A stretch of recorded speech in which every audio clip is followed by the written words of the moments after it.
Hello guys, welcome to new case study with me. मेरा नाम है उत्कर्ष और आप देख रहे हैं रहस्य खुलासा चैनल को। आजकल के ज़माने में आपको तो पता ही है कि लगभग जितने भी क्राइम होते हैं वो मोस्टली पैसों की वजह से होते हैं। पर आज का जो केस है उसकी वजह पैसा, प्यार और पावर तीनों ही है। ऐसा मैं क्यों बोल रहा हूँ वो आपको आगे पता चलेगा। तो चलिए आज का केस शुरू करते हैं। तो ये केस है पूर्णमट्टम परिवार का, जो कि कूड़ाथाई विलेज, कोझिकोडे डिस्ट्रिक्ट में केरला में रहते थे। इस फैमिली के हेड थे टॉम थॉमस, जो कि एडमिनिस्ट्रेटिव असिस्टेंट थे एजुकेशन डिपार्टमेंट में, और उनकी पत्नी अनम्मा थॉमस, जो कि एक सरकारी स्कूल में टीचर थी, जिसकी वजह से पूर्णमट्टम फैमिली बहुत ही वेल नोन और रिच फैमिली थी और उनके गांव और आसपास के इलाकों में उन्हें सब जानते थे। अनम्मा और टॉम के 3 बच्चे थे, 2 बेटे जिसमें बड़ा बेटा रॉय थॉमस और छोटा रोजो थॉमस, और एक बेटी थी जिसका नाम रेंजी थॉमस था। इनका खुशहाल परिवार था और इनकी जिंदगी अच्छी चल रही थी। फिर सन 1997 की बात है। टॉम का बड़ा बेटा अपने ही गांव में एक शादी में जाता है। वहां उसकी मुलाकात कटप्पना में रहने वाली जॉली जोसेफ से होती है और दोनों पहली नजर में ही एक दूसरे को पसंद करने लगते हैं। जॉली अनम्मा के भाई मैथ्यू मंजाडेल की वाइफ के भाई जोसेफ की बेटी थी। जॉली किसान परिवार से थी, तो उसको पसंद नहीं था कि उनके घर में सब लोगों को काम करना पड़े रोजी रोटी के लिए, और वो अपने लिए ऐशो आराम वाली जिंदगी चाहती थी। और क्योंकि रॉय जाने माने पूर्णमट्टम परिवार से था, इसलिए भी उसे रॉय पसंद था। ये प्यार का सिलसिला आगे बढ़ता रहता है और रॉय और जॉली एक दूसरे को खत लिखते रहते थे, क्योंकि पुराने जमाने में लेटर से ही लवर्स कांटेक्ट करते थे। खैर, जॉली के कुछ लेटर रोजो के हाथ लग जाते हैं,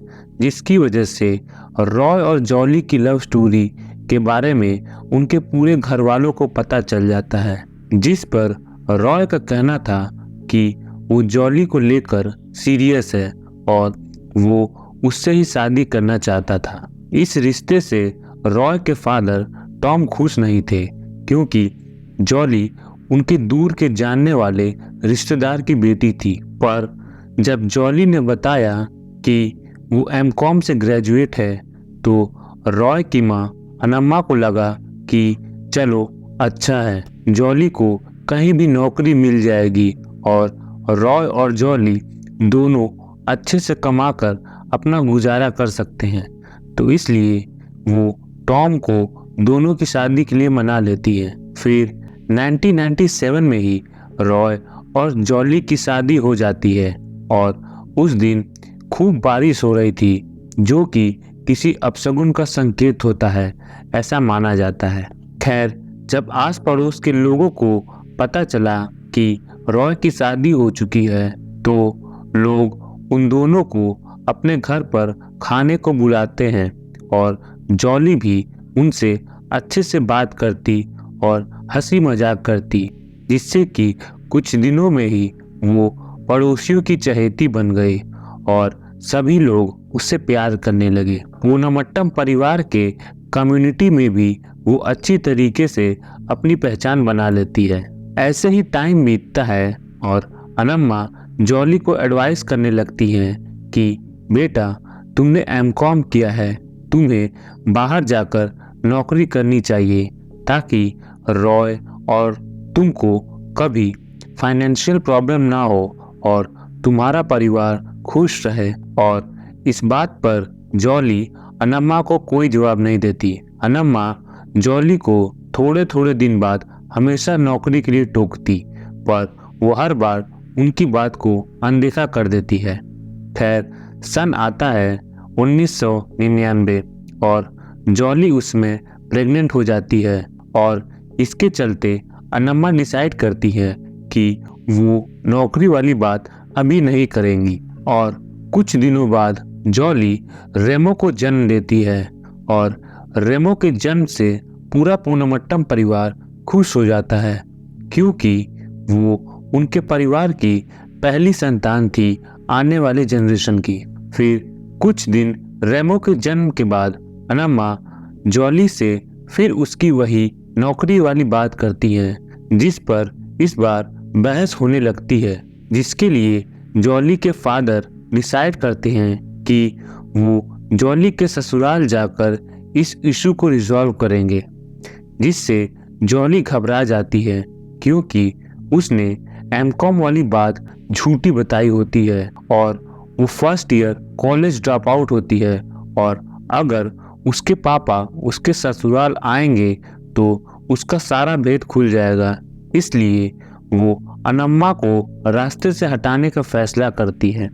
और बात करें उसके डिग्री की तो बाद में पता चलता है कि टॉम का एजुकेशनल कंसल्टेंसी होता है, जहां पर सब बच्चे अपना मार्कशीट भेजते थे। तो जॉली ने उन्हीं में से किसी का मार्कशीट लेके उसका नाम हटवा कर अपना नाम लिखवा कर फर्जी डिग्री बनवा लिया था। तो तारीख आती है 22 अगस्त 2002 की। सब फैमिली मेंबर्स पूनमट्टम हाउस में सुबह का नाश्ता कर रहे थे।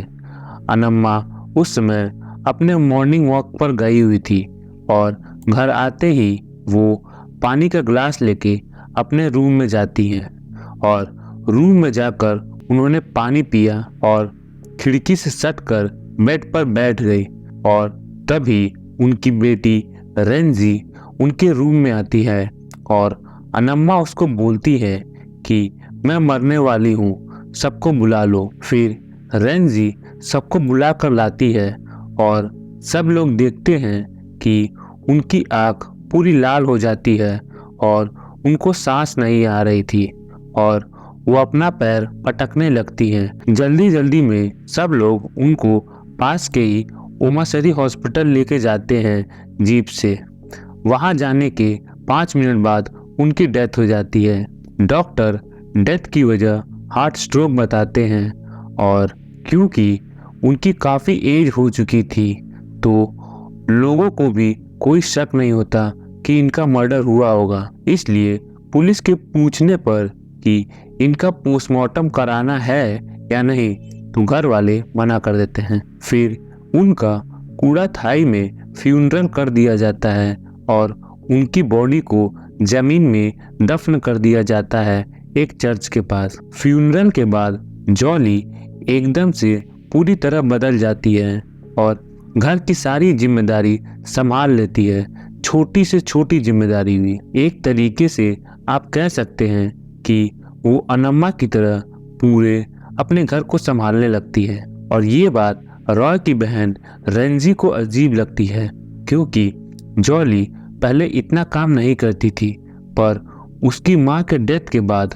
उसने सारी जिम्मेदारी अचानक से संभाल ली और वो रेंजी को हर काम के लिए टोकने भी लगती है। जैसे कि रेंजी ने अपने पड़ोसी को घर से कोई चीज दे दी थी तो इस पर जॉली उससे टोक देती है कि आगे से कोई भी चीज देने से पहले वो उससे पूछ कर ही देगी। जॉली रेंडी से ये भी बोलती है कि अनम्मा ने तुम्हारे लिए कुछ पैसे और ज्वेलरी ही छोड़ रखा है, तुम्हें सिर्फ वही मिलेगा और कुछ नहीं मिलेगा, जिससे कि रेंजी को उस पर पहली बार थोड़ा शक होना चालू हो जाता है। जॉली अनम्मा की तरह सारा घर संभाल तो रही थी, पर कहीं ना कहीं उसको लग रहा था कि उसको अनम्मा की तरह इज्जत नहीं मिल रही, जिससे हमें एक बात तो समझ आती है कि उसको अथॉरिटी, पावर और रिस्पेक्ट चाहिए थी। खैर,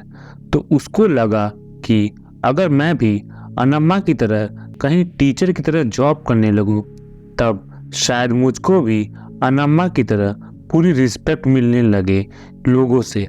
तो इसलिए उसने लोगों को और अपने घर वालों से बताया कि उसको लेक्चरर की जॉब मिल गई है NIT कैलीकट में और उसकी सैलरी 40,000 रुपये महीना थी, जिससे होता भी यही है कि आस पड़ोस में उसकी इज्जत बढ़ जाती है लोगों के बीच में। और वो जब भी लोग उसके घर में आते थे तो वो उनके सामने जाकर कपड़ों को प्रेस करने का भी नाटक करती, ताकि लोगों को लगे कि ये अपने जॉब के साथ अपने घर को भी कितने अच्छी तरीके से संभाल रही।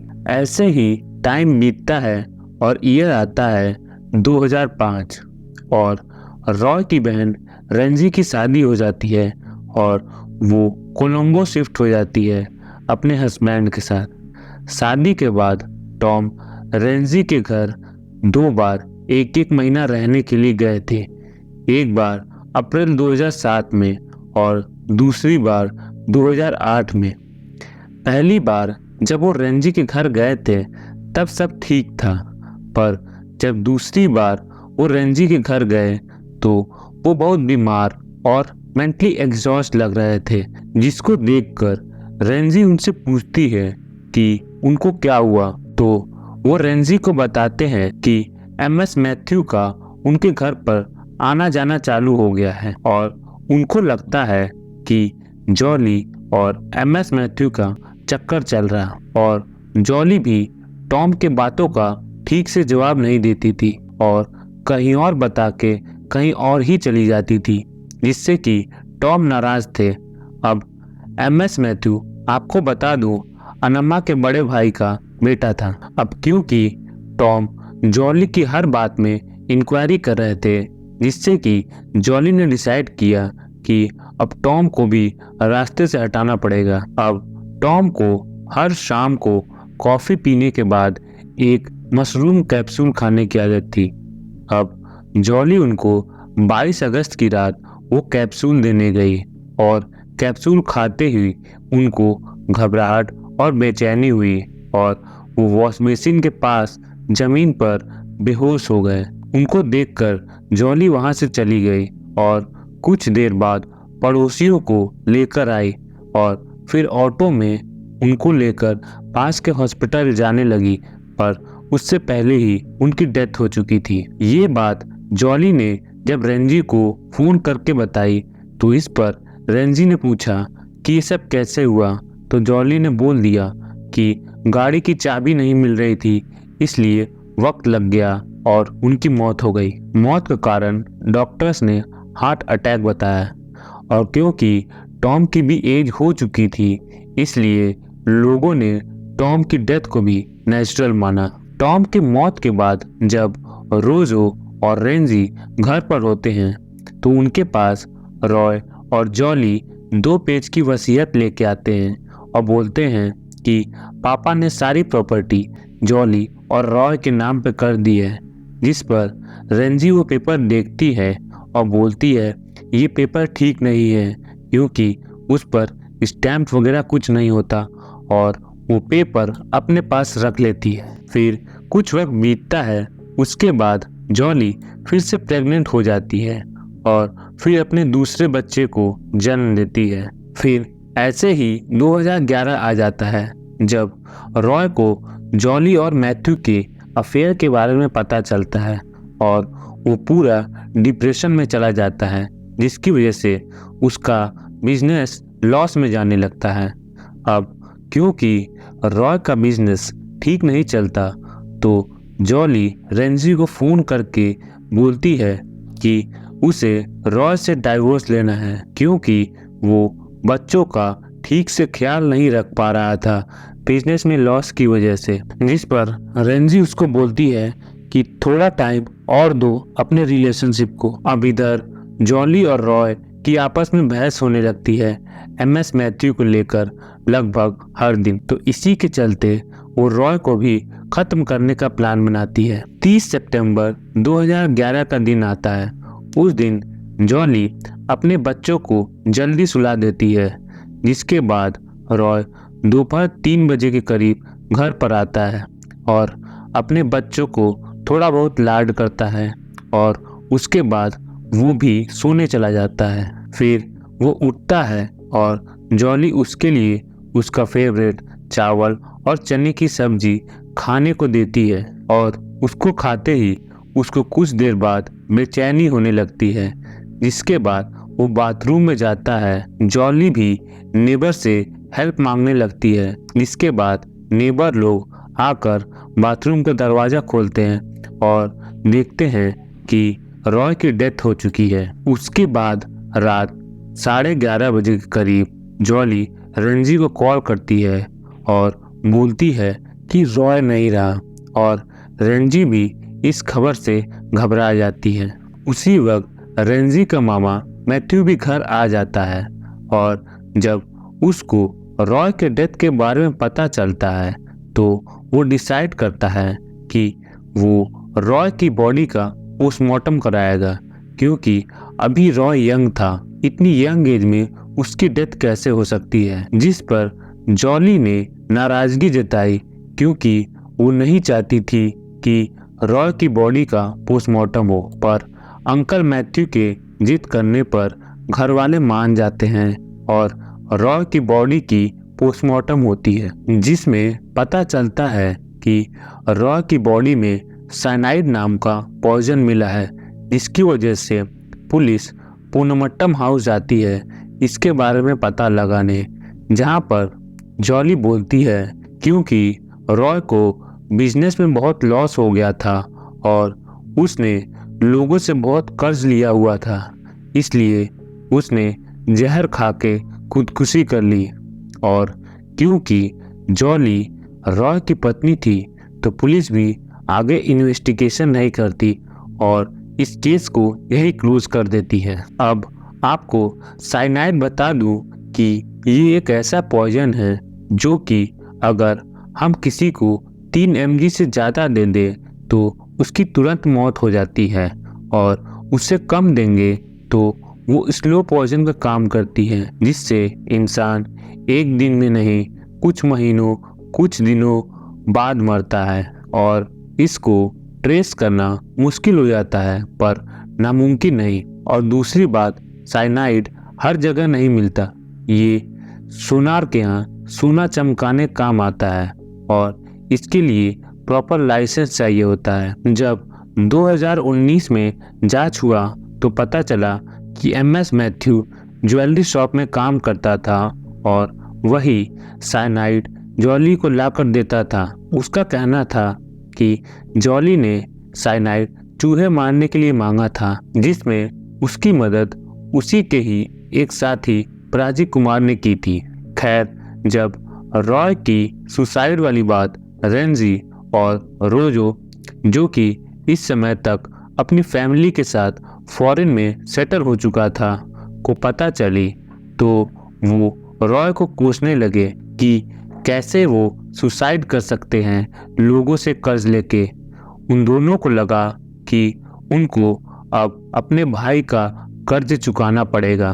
पर रॉय के डेथ को बहुत दिन बीत गए पर कोई कर्ज वापस लेने नहीं आया, जो कि उनको थोड़ा सा अजीब लगा। खैर, जब रोजो पंचायत ऑफिस गया अपने घर का हाउस टैक्स भरने, तो वहाँ उसको पता चला कि जॉली जितना भी प्रॉपर्टी है वो अपने नेम पर करवा रही। तो वो ये बात रेंजी को बताता है, तो रेंजी उसको बोलती है पता करने को किस प्रॉपर्टी के कागज पे वो प्रॉपर्टी अपने नाम करवा रही। जब उनको वो पेपर मिलता है तो वो उस पेपर को उस पुराने पेपर से मिलाते हैं जो कि उनको रॉय ने दिखाया था टॉम के मरने के बाद।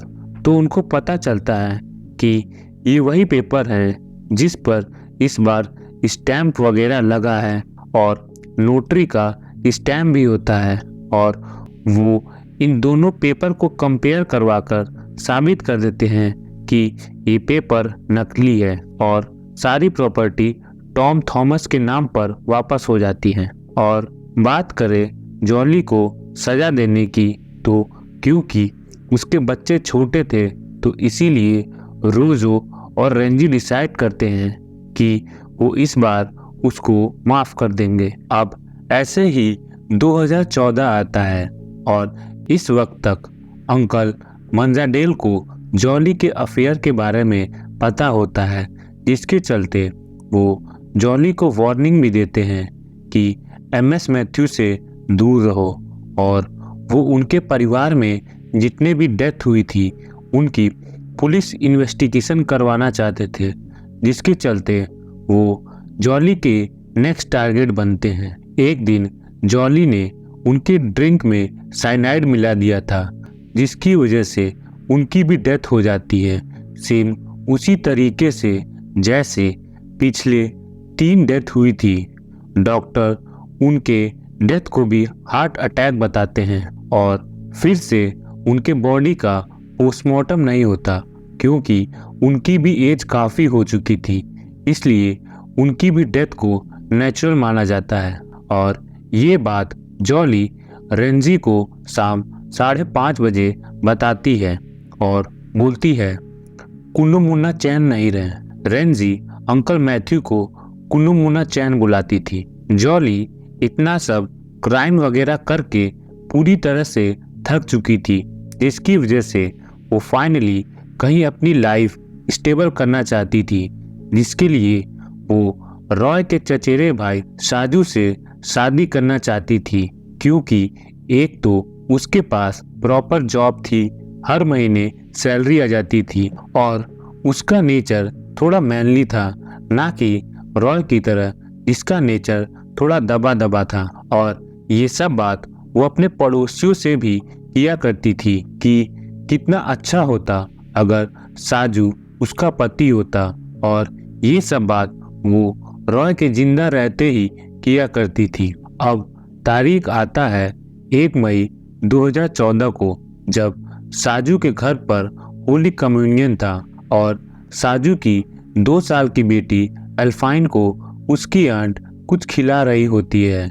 जब जॉली का बेटा रेमो देखता है कि अल्फाइन उनके हाथ से खाना नहीं खा रही है और उसे सांस लेने में दिक्कत हो रही होती है, और उसकी आंखें पूरी तरीके से लाल हो जाती है, और फिर सब उसको जल्दी से हॉस्पिटल लेकर जाते हैं, जहां उसकी भी डेथ हो जाती है। उसकी डेथ का रीजन फूड चोकिंग बताया जाता है। अल्फाइन के डेथ के बाद साजू की वाइफ और अल्फाइन की माँ सिली पूरी तरह से डिप्रेशन में चली जाती है और सुस्त रहने लगती है। अब जॉली को पता था कि अगर उसे साजू से शादी करनी है तो सिली को रास्ते से हटाना पड़ेगा।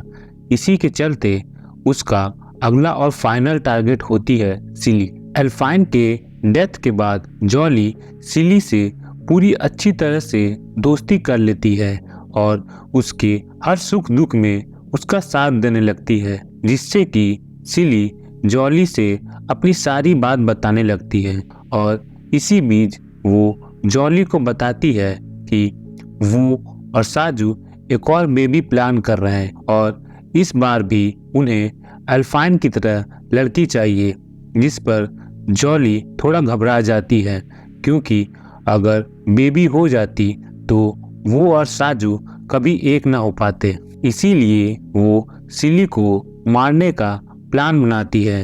वो सिली को एक दिन डेंटल क्लिनिक ले जाती है चेकअप के लिए, जहाँ सिली जब वेटिंग एरिया में होती है तो वहाँ जॉली उसे वही टॉम वाली मशरूम कैप्सूल खाने को देती है, ये बोल के कि इसे खाने से तुमको एनर्जी मिलेगी। कैप्सूल खाते ही वो गिर जाती है और उसको झटके लगने लगते हैं, इसके कुछ देर बाद उसकी मौत हो जाती है।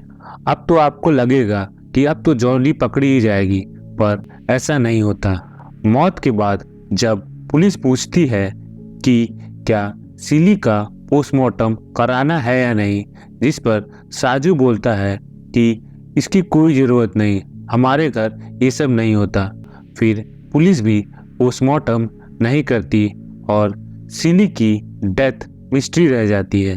अब जब सिली की डेथ की बात रेंजी को पता चलती है तो वो डिसाइड करती है कि वो अल्फाइन के फ्यूनरल में नहीं जा पाई थी, पर इस बार वो सिली के फ्यूनरल में जाएगी।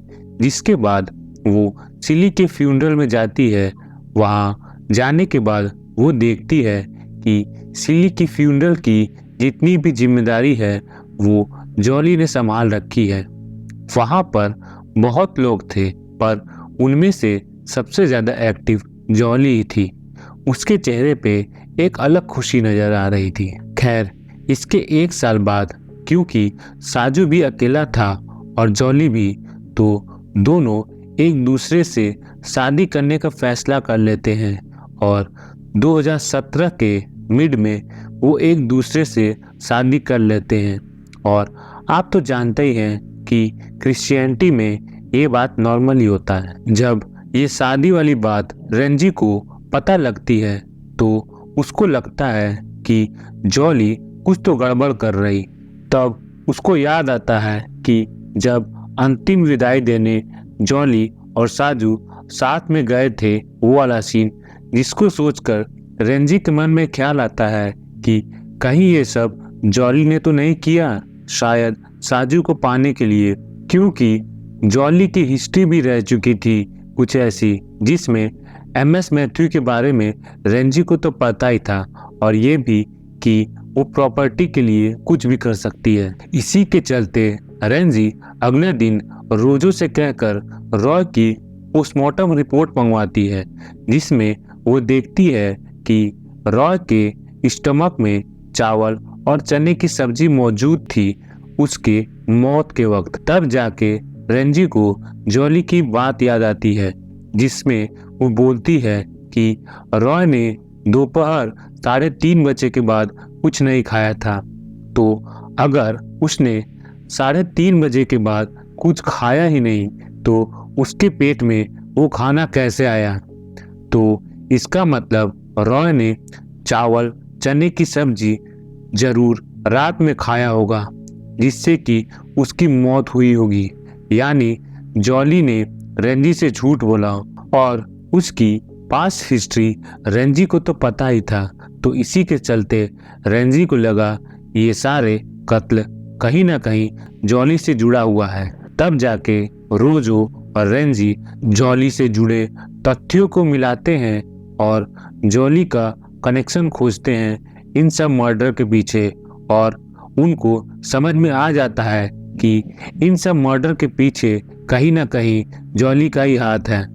बस फिर क्या था, वो अपने सारे सबूत और जो भी उनको लग रहा था वो सब जाके 2019 में केजी सिमोन को बताते हैं, जो कि हेड ऑफ इन्वेस्टिगेशन थे कूड़ा थाई मर्डर के। फिर क्या था, सिमोन सर जब रेंजी की बात सुनते हैं तो वो एक SIT टीम का गठन कर देते हैं जो कि इस केस की जांच में लग जाती है। सबसे पहले ये टीम NIT कैलिकट में जाती है और वहाँ के MD से पूछा जाता है कि क्या आपके यहाँ कोई जॉली जोसेफ नाम की औरत ने टेम्परेरी या परमानेंट एम्प्लॉय के तौर पे काम किया है।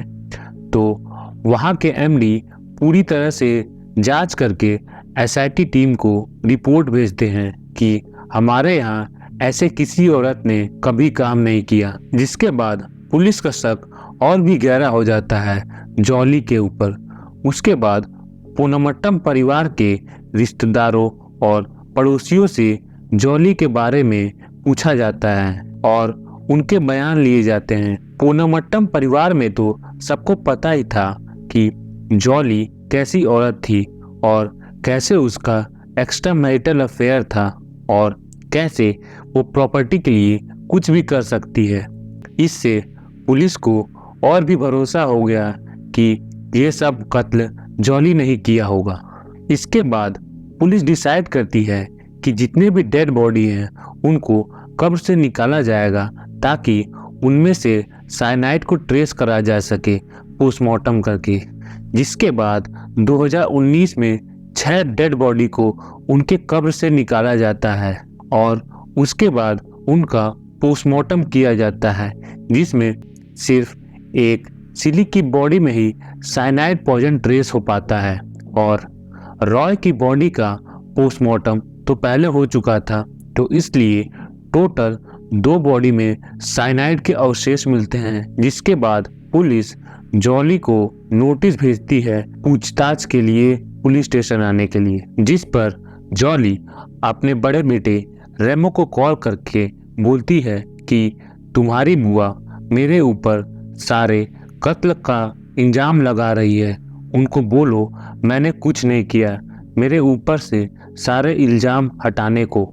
रेमो ऐसा ही करता है, पर रेंजी उसको बोलती है कि तुम्हें कुछ नहीं पता रेमो, तुम इस मामले से दूर रहो, जिस पर रेमो भी रेंजी को कुछ नहीं बोलता। अब रेमो तुरंत ही शिमला, जहाँ की वो पढ़ने गया था, वहाँ से घर पे आ जाता है और घर आने के बाद वो अपनी माँ से पूछता है कि कहीं सच में आपने कुछ गलत तो नहीं किया, जिस पर जॉली बोलती है शायद मैंने कुछ गलती की है, और भी पता नहीं क्या बोलती है। जिसके बाद रेमो रेंजी को कॉल करता है और बोलता है कि जॉली ने ही वो सारे कत्ल किए हैं। जिसके बाद रेंजी तुरंत कूड़ा थाई के लिए निकल जाती है रेमो को लेने के लिए, क्योंकि रेमो जॉली के साथ होता है और उसको डर था कि कहीं जॉली उसको भी कोई नुकसान न पहुंचा दे। और सुबह सुबह जॉली के घर पुलिस आती है और उसको अरेस्ट करके ले जाती है पूछताछ के लिए। और रेंजी भी जब रॉय के दोनों बेटों को सलामत देखती है, तब जाके उसकी जान में जान आती है। पूछताछ के वक्त पुलिस का कहना था कि शुरुआत में जॉली कुछ ठीक से बताती नहीं, पर पुलिस के कड़े रवैये के बाद वो टूट जाती है और अपनी सारी असलियत बता देती है कि कैसे उसने वो 6 कत्ल किया, और जो भी उसने स्टेटमेंट दिया वो सब मैंने आपको ऊपर बता दिया है। अनम्मा की, क्योंकि वो उसको नौकरी के लिए हमेशा दबाव बना रही थी और हर बात में टोकती थी। टॉम का, क्योंकि वो सारी प्रॉपर्टी अपने नाम करवाना चाहती थी। रॉय का, क्योंकि उसका बिजनेस ठीक से नहीं चल रहा था और उसको एमएस मैथ्यू से उसके अफेयर के बारे में पता चल गया था। अंकल मैथ्यू का, क्योंकि वो उस पर शक कर रहे थे और पिछली 3 मौतों का इन्वेस्टिगेशन करवाना चाहते थे। एल्फाइन और सिली का, क्योंकि वो साजू से शादी करना चाहती थी। ऐसे पर्दाफाश हुआ जॉली के जुर्मों का, जिसने 17 साल में 6 कत्ल किए, वो भी अपने ही फैमिली मेंबर्स के। अब जॉली के लॉयर बीए एलूर का कहना है कि कोर्ट पुलिस के स्टेटमेंट को सच नहीं मानता, क्योंकि क्या पता पुलिस ने डरा धमका के जॉली से कबूलनामा करवाया हो, तो इसलिए अभी साबित नहीं हुआ है कि जॉली ही उन 6 लोगों की कातिल है। इसी साल 1 मार्च 2023 को इस केस का ट्रायल चालू हुआ है और अभी भी चल ही रहा। जो भी आखिरी फैसला होगा मैं आगे की वीडियो में बना दूंगा। अब आप मुझसे पूछेंगे कि इतना टाइम क्यों लगा इस केस को सॉल्व करने में, तो पहला रीज़न ये है कि जॉली ने सभी कत्ल जल्दी जल्दी नहीं किया, उसने पूरा टाइम लेके ये कत्ल किए, जिससे कि एक इम्प्रेशन तो जाता ही है कि ये सब नेचुरल डेथ थी। दूसरा मेन रीज़न पुलिस और डॉक्टर्स की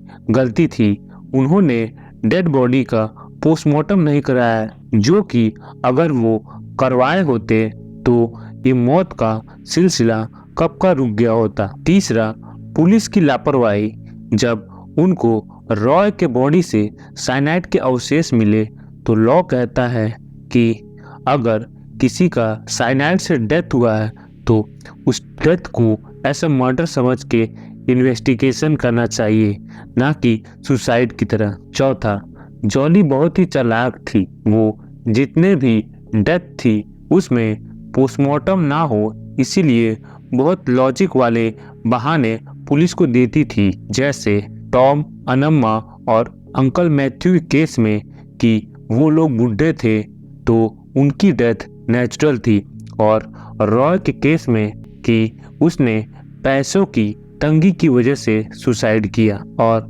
कहीं ना कहीं मुझको लगता है साजू भी अपने वाइफ के कत्ल में शामिल था, क्योंकि जब उसको पोस्टमार्टम के लिए बोला गया तो उसने मना कर दिया, जबकि उसको पता था कि उसके घर में इतने लोगों का कत्ल हुआ है तो उसको क्या ज़रूरत थी पोस्टमार्टम को ना करने के लिए। और अगर आप मुझसे पूछेंगे कि क्या जॉली ने सच में ये सब किया है या नहीं, तो जितने भी बार जॉली कैमरा पर आई तो उसके हाव भाव को देखकर यही लगता है कि उसको कोई गम नहीं है अपनी फैमिली मेंबर्स को खोने का, जिससे हमको समझ में आता है कि जॉली जैसे लोगों को इलाज की सख्त ज़रूरत है, जिन्हें अपनों के खोने का कोई गम नहीं है। अब समझदार को इशारा ही काफ़ी है। तो ये थी जॉली जोसेफ की कहानी,